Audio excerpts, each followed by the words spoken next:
Muito bem, nós estamos começando mais um HDL Podcast. Você é muito bem-vindo. Muito feliz de poder estar aqui com você e para tratar de um assunto hoje fascinante, empolgante, abençoador. Eu vou falar sobre a obra do Espírito Santo. Então não vá embora, porque logo depois da vinheta nós estaremos de volta. Quem é o Espírito Santo? Alguns o consideram como energia positiva. Outros acham que é apenas uma emanação de Deus. Quem é o Espírito Santo? O Espírito Santo é Deus. Nós cremos num único Deus, que subsiste em três pessoas: o Pai, o Filho e o Espírito Santo. De tal maneira que o Pai não é o Filho não é o Espírito Santo nem o Pai. O Espírito Santo não é o Pai nem o Filho, são três pessoas distintas, um só Deus. Da mesma essência, da mesma natureza, tendo os mesmos atributos, realizando as mesmas obras. Então, o Espírito Santo é Deus. Ele tem os atributos de Deus. E eu gostaria agora de trazer à sua mente esclarecida esta verdade tão gloriosa, tão extraordinária, tão linda e tão preciosa, que é a obra do Espírito Santo. Não vou colocar isso em ordem no sentido preciso, porque não tem essa lista assim tão precisa, mas vou levantando aqui estas obras do Espírito Santo. A primeira que eu quero mencionar, que é o Espírito Santo quem nos convence de pecado, da justiça e do juízo. Sem a obra do Espírito Santo, nenhum de nós teria capacidade, condição de reconhecer o seu erro, o seu pecado, a sua transgressão. É Ele quem produz isso dentro de nós. É a obra dele. É Ele quem tira a venda dos nossos olhos, é Ele quem tira o tampão dos nossos ouvidos, é Ele quem nos dá a capacidade de perceber quão carente e necessitado nós somos da graça de Deus. Sem o Espírito Santo, não tem convencimento de pecado, não tem choro pelo pecado. Sem o Espírito Santo não tem genuíno arrependimento. Segundo, é o Espírito Santo quem nos regenera. Esse é o assunto que Jesus tratou com Nicodemos, lá em Jerusalém. Quando Nicodemos vai a Jesus de noite, tecendo-lhe os mais altos elogios: Mestre, sabemos que és vindo da parte de Deus, porque ninguém pode fazer esse sinal que tu fazes se Deus não for com ele. Ao que Jesus respondeu: em verdade te digo, se tu não nasceres de novo, não podes ver o reino de Deus. Se não nasceres da água e do Espírito, não podes entrar no reino de Deus. Importa-vos nascer de novo. E o que é nascer de novo? É nascer de cima, é nascer do alto, é nascer de Deus, é ser uma nova criatura, uma nova mente, uma nova vida, é ter uma nova família, uma nova pátria, uma nova herança. As coisas passadas ficaram para trás, tudo se faz novo agora. Que privilégio, que bênção, que coisa extraordinária. É esta obra do Espírito Santo que nos tira da morte para a vida, da escravidão para a liberdade, das trevas para a luz. E esta obra, ela é exclusiva do Espírito Santo de Deus. Nós não podemos mudar a nós mesmos. Nós não podemos transformar a nós mesmos. Só o Espírito Santo tem este poder. Falamos aos ouvidos, mas só Ele fala ao coração. A Bíblia diz: mas todos quantos receberam a Jesus, deu-lhes o poder de serem feitos filhos de Deus, a saber, aos que creem no seu nome, os quais não nasceram do sangue, nem da vontade da carne, nem da vontade do homem, mas de Deus. É o Espírito Santo quem produz essa regeneração na nossa vida. Terceiro lugar, é o Espírito Santo quem nos batiza no corpo de Cristo. Quando você crê em Jesus, você é inserido, você é enxertado no corpo de Cristo. Você é batizado pelo Espírito no corpo, de tal maneira que não há nenhuma pessoa salva, convertida, nascida de novo, que não tenha sido batizada pelo Espírito no corpo de Cristo. Sem isso, você não pode ser membro da Igreja de Deus.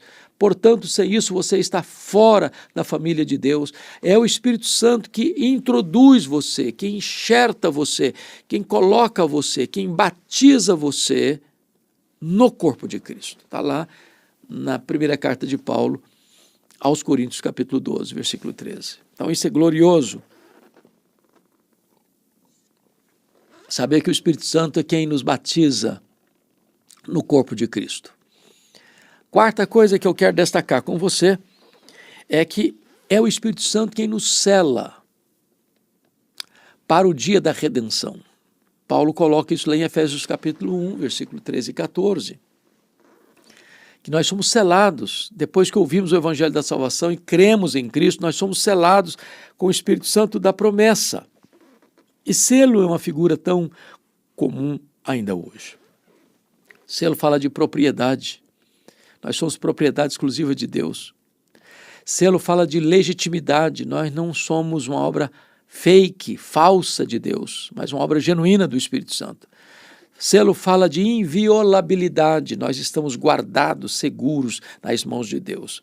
É por isso que lá em Apocalipse capítulo 9, versículo 4, diz que os gafanhotos que saem do abismo, que são escorpiões, que vêm para atormentar os homens, eles atormentam todos os homens, exceto aqueles que têm a marca de Deus na sua fronte. Ou seja, Deus tem um povo separado, Deus tem um povo selado, Deus tem um povo guardado, Deus tem um povo que recebeu o selo do Espírito Santo, e a esses o demônio não pode atormentar.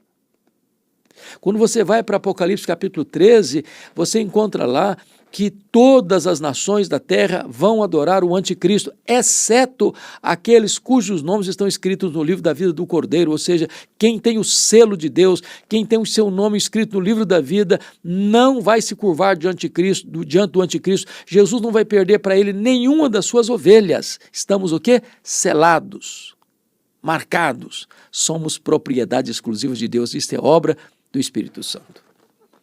Mas ainda, em quinto lugar, o Espírito Santo é o penhor da nossa redenção. Está lá em Efésios capítulo 1, versículo 14. Ele é o penhor da nossa redenção. E o que significa isso?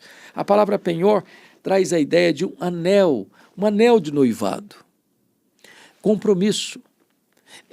Também é usado numa linguagem comercial. Você vai comprar um produto, você dá entrada nesse valor e agora completa o pagamento no dia que você recebe esse produto. Então, Jesus nos salvou e nós estamos já salvos, nós estamos sendo salvos e nós seremos salvos. Com respeito à justificação, nós já fomos salvos da condenação do pecado. Com respeito à santificação, nós estamos sendo salvos do poder do pecado, é um processo. E com respeito à glorificação, nós seremos salvos da presença do pecado.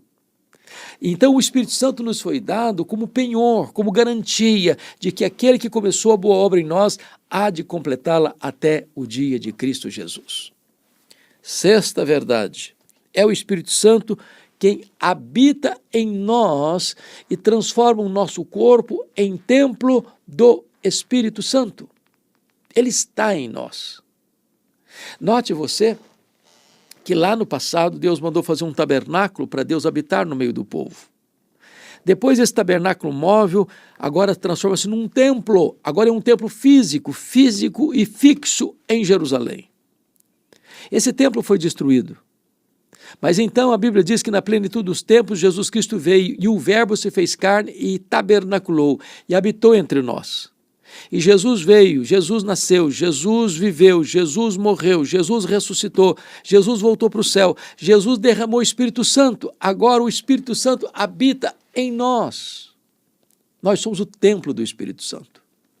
E a palavra templo, na língua grega, não é o santuário, é o santo dos santos. o lugar onde a glória de Deus se manifesta. O seu corpo é sagrado, o seu corpo foi comprado por preço, e você e eu precisamos glorificar a Deus no nosso corpo, porque ele é o templo do Espírito Santo de Deus. Sétimo lugar, é o Espírito Santo que nos dá dons espirituais. Você tem 5 listas de dons espirituais na Bíblia: Romanos 12, 1 Coríntios 12, 1 Coríntios 14, Efésios 4 e 1 de Pedro 4. Há dons dados pelo Pai, pelo Filho e pelo Espírito Santo. O Espírito Santo concede dons à igreja, dons de capacitação, dons para que exerça o ministério. Os dons não são para um estrelismo espiritual. Os dons não têm a ver nem mesmo com grau da sua espiritualidade, tem a ver com o fruto do Espírito, mas é dado não para autoedificação, sobretudo, mas ele é para edificação do corpo, servir ao corpo, atender às necessidades do corpo, suprir carências do corpo. Enquanto eu atendo a necessidade do meu irmão, ele atende a minha necessidade. Desta maneira nós cuidamos uns dos outros, velamos uns pelos outros, exortamos uns aos outros, amamos uns aos outros, corrigimos uns aos outros, abençoamos uns aos outros, e esse é o papel do dom, para que a igreja seja edificada, consolidada, fortalecida.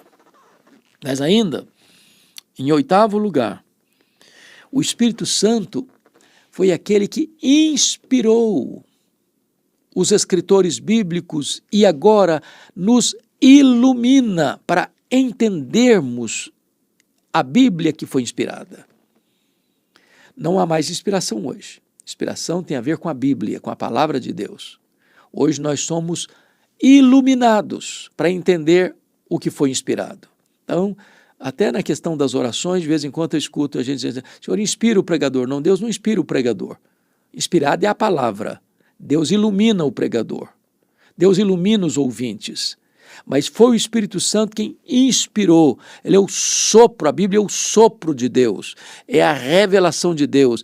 É Deus revelando a si mesmo os seus planos, os seus propósitos, e então esse livro é registrado por inspiração divina, esse livro é a revelação divina, e agora eu preciso da iluminação do Espírito Santo para entender a palavra de Deus. Já percebeu isso? Tem gente que é doutor, pós-doutor, cientista, mente brilhante, não enxerga um palmo na frente do seu nariz com respeito às coisas espirituais. E você tem gente que é semi-analfabeta, que lê com dificuldade e compreende o significado glorioso, profundo dessa verdade espiritual, porque o homem natural não discerne as coisas do Espírito. É preciso que o Espírito Santo revele a nós esta verdade, e esta é a ação obra do Espírito Santo de Deus. Mas ainda, 9º lugar, o Espírito Santo é quem produz o fruto do Espírito. São obras da carne, são nossas obras, mas o fruto não é nosso, é o fruto do Espírito. E o fruto do Espírito é exatamente o caráter de Cristo esculpido em nós. Então, qual é esse fruto? Como se fosse uma laranja com vários gomos, é uma só laranja com vários gomos. E Paulo vai dizer o seguinte: mas o fruto do Espírito é amor, alegria, paz, longanimidade, benignidade, bondade, fidelidade, mansidão, domínio próprio. Então, é o Espírito Santo quem produz essas virtudes em nós, que são as virtudes de Cristo, formando Cristo em nós. Formando Cristo em nós, para que nós alcancemos a plenitude da estatura do varão perfeito, cheguemos à plena maturidade espiritual, não apenas sendo alcançados pela graça de Jesus, mas sendo transformados à semelhança de Jesus. O projeto de Deus na sua vida não é apenas levar você para a glória, mas é transformar você à imagem do Rei da Glória. Ainda, note comigo, em 10º lugar, é o Espírito Santo quem nos santifica. É Ele quem transforma a nossa vida em graus, num processo, à imagem e à semelhança daquele que é o nosso glorioso Redentor. Então, nós precisamos do processo da santificação. Todo dia, mortificando a nossa carne. Todo dia, negando-nos a nós mesmos. Todo dia, tomando sobre nós a cruz. Todo dia, renunciando àquilo que é desagradável ao coração de Deus. Todo dia, buscando os recursos e os meios de graça de Deus, a oração, a palavra, aos sacramentos, ao culto público, à comunhão dos santos, para que a nossa vida seja aperfeiçoada mais e mais, mais e mais, mais e mais, até chegarmos à plenitude do varão perfeito, que é Jesus Cristo. Deus nos predestinou, diz a Bíblia, para sermos conformes à imagem do seu Filho. Isso é um processo que começa na regeneração e só conclui na glorificação. A santificação é a glorificação iniciada e a glorificação é a santificação concluída. Pois bem, 11º lugar, é o Espírito Santo quem nos dá poder. Poder.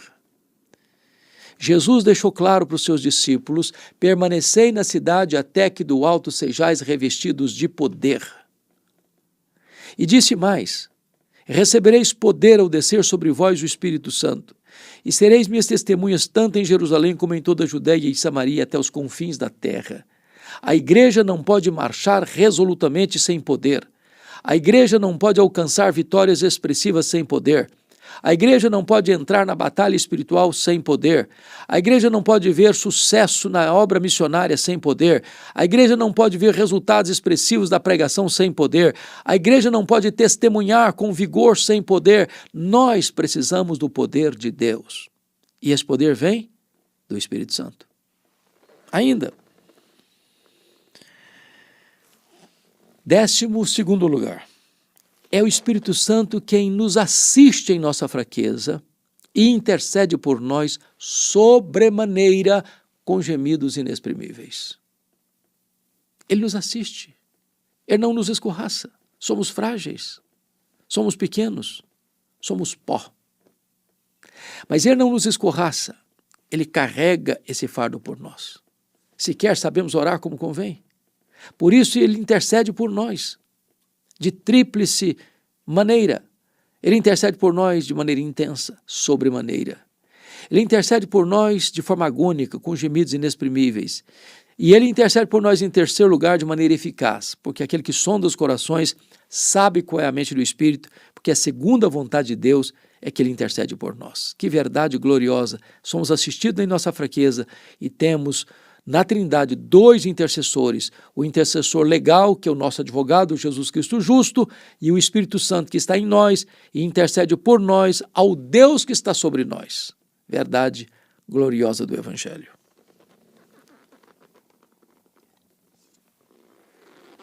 13º lugar. O Espírito Santo é aquele que nos consola, pois ele é o outro consolador. Jesus Cristo disse: eu vou para o Pai, mas eu enviarei o outro consolador, allos parácletos no grego, outro da mesma essência, outro da mesma substância, outro do mesmo poder, outro da mesma natureza, outro que é Deus. E ele é o consolador. Ele quem terapeutiza a nossa alma. Ele é quem fortalece a nossa fé. Ele é quem nos dá forças para prosseguir. Ele é quem nos capacita com sabedoria, com discernimento e com poder para vivermos, para morrermos, para pregarmos. É Ele quem dá essa capacidade de consolar a nossa alma, de ser o bálsamo para o nosso coração. Bom, para concluir, eu quero dizer a você que é o Espírito Santo quem nos guia a toda a verdade. Ele é o nosso conselheiro, ele é o nosso consolador. Ele é aquele que nos toma pela mão e nos leva para dentro da palavra e nos instrui na verdade.